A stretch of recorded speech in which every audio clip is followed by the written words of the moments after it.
దేవా సియోనులో మౌనముగా నుండుట నీకు, స్తుతి చెల్లించుటే నీకు మ్రొక్కుబడి చెల్లింపవలసి ఉన్నది. ప్రార్థనా ఆలకించువాడా, సర్వ శరీరులు నీ యొద్దకు వచ్చెదరు. నా మీద మోపబడిన దోషములు భరింపజాలని విమాతి క్రమముల నిమిత్తము నీవే ప్రాయచిత్తము చేయుదు. నీ ఆవరణములలో నివసించునట్లు నీవు ఏర్పరచుకొని చేర్చుకొనువాడు ధన్యుడు. నీ పరిశుద్ధాలయము చేత నీ మందిరములోని మేలు చేత మేము తృప్తి పొందెదము. మాకు రక్షణకర్తవైన దేవా, భూదిగంతముల నివాసులకందకి దూర సముద్రము మీదనున్న వారికి ఆశ్రయమైన వాడా, నీవు నీతిని బట్టి భీకర క్రియల చేత మాకు ఉత్తరమిచ్చుచున్నావు.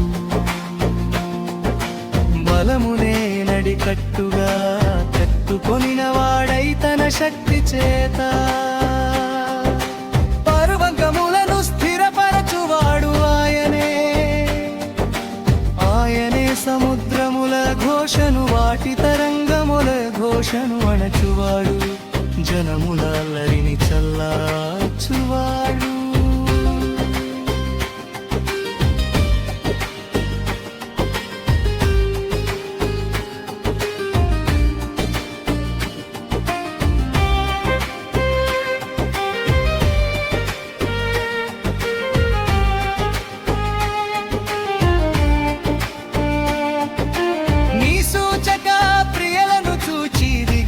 నివాసులను భయపడుదురు. ఉదయ సాయంత్రముల ఉత్తపాత్తులను నీవు సంతోష భరితములుగా చేయుచున్నావు. నీవు భూమిని దర్శించి దాని తడుపుచున్నావు, దానికి మహదైశ్వర్యము కలుగజేయుచున్నావు. దేవుని నది నీళ్లతో నిండి ఉన్నది. భూమిని అట్లు సిద్ధపరచిన తరువాత వారికి ధాన్యము దయచేయుచున్నావు.